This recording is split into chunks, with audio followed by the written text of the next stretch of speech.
صل على رسوله الكريم. أما بعد فأعوذ بالله من الشيطان الرجيم. بسم الله الرحمن الرحيم. ما يلفظ من قول إلا لديه رقيب عتيد. میرے واجب الاحترام سننے والوں دیکھنے والوں السلام علیکم ورحمۃ اللہ وبرکاتہ۔ آج کے اس نشست میں آپ حضرات کے سامنے ایک دو باتیں ذکر کروں گا، اور وہ دو باتیں بہت زیادہ اہمیت کے حامل ہیں۔ سب سے پہلی بات تو یہ ہے کہ انسان جو بات بھی اپنی زبان سے نکالتا ہے، اسی طرح جو کام بھی اپنے اعضاء سے کرتے ہیں، تو یہ ایسا نہیں ہے کہ انسان کے قول اور فعل کے بارے میں سوال نہیں ہوگا، بلکہ چاہے انسان کی زبان ہے، چاہے انسان کی ہاتھ ہے، چاہے انسان کے کسی جگہ جانا ہے، تو ان ساری چیزوں کے بارے میں سوال ہوگا۔ اللہ رب العزت کے ارشاد ہے ما یلفظ من قول الا لدیہ رقیب عتید۔ جب بھی کوئی اپنی زبان سے کوئی بات نکالتا ہے، تو یہ علی جب زبان سے بات نکالتا ہے تو فوراً اس کے لکھنے والے موجود فرشتے ہوتے ہیں، جس کو کرام کاتبین کہا جاتا ہے۔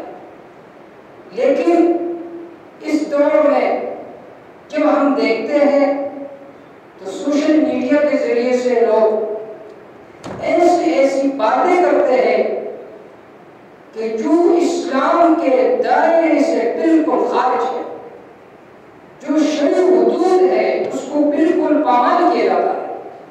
سب سے پہلی چیز جو سوشل میڈیا پر بہت عام ہے وہ ہے جھوٹ۔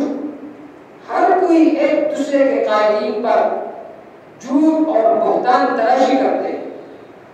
جب ان سے کہا جاتا ہے کہ بھائی یہ کیوں کرتے ہو، تو کہا جاتا ہے کہ بھائی یہ تو سوشل میڈیا ہے، ہر کسی کو اجازت ہوتی ہے کہ اپنے رائے کا اظہار کرے۔ تو یہ بات تو ٹھیک ہے کہ اپنے رائے کا اظہار کرنا درست ہے، لیکن اپنے رائے کے اظہار کے لیے جھوٹ کے ارتکاب کرنا یہ کسی وقت بھی درست نہیں ہے۔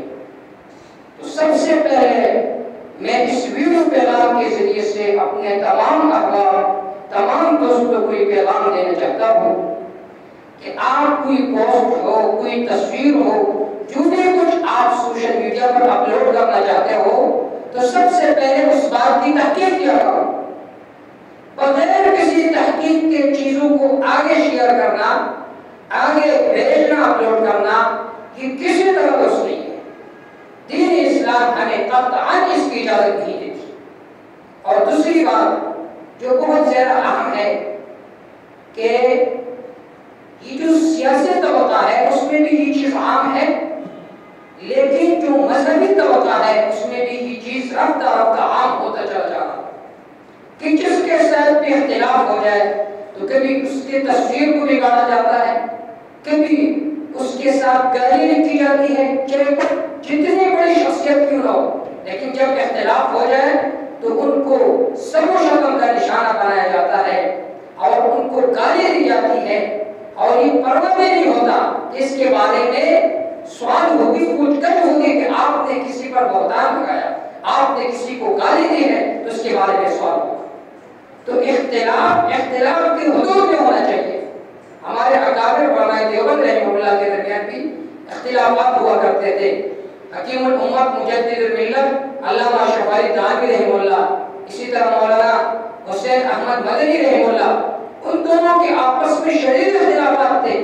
شیخ الاسلام علامہ حسین احمد مدنی رحمہ اللہ کا نظریہ یہ تھا کہ پاکستان نہیں بننا چاہیے، اور حکیم الامت شفاعی تھانوی رحمہ اللہ کا نظریہ یہ تھا کہ پاکستان بننا چاہیے تاکہ مسلمانوں کا ایک الگ ایک حلقہ ہو، ایک ملک ہو، وہاں پر لوگ براہ راست اور کلم کلا اسلام کے شاعر پر عمل کر سکے۔ لیکن ان اختلافات کے باوجود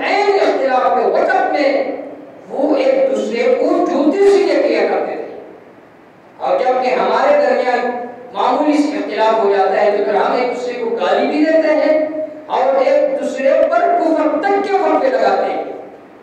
تو اللہ تعالیٰ ہمیں اسلام کے جو احکام ہیں، جو شرعی حدود ہیں، اس پر عمل کرنے کی توفیق عطا فرمائے، اور اختلاف کی حد میں ہونا چاہیے۔ ایسا نہ ہو کہ وہ اختلاف کے بجائے خلاف بن جائے، وہ اختلاف کے بجائے ہمارے لیے جہنم کے جانے کا سبب بن جائے۔ تو اللہ تعالیٰ سے دعا ہے کہ جو کچھ کہا اور سنا اللہ اس پر عمل کرنے کی توفیق عطا فرمائے۔ وآخر دعوانا الحمدللہ رب العالمین۔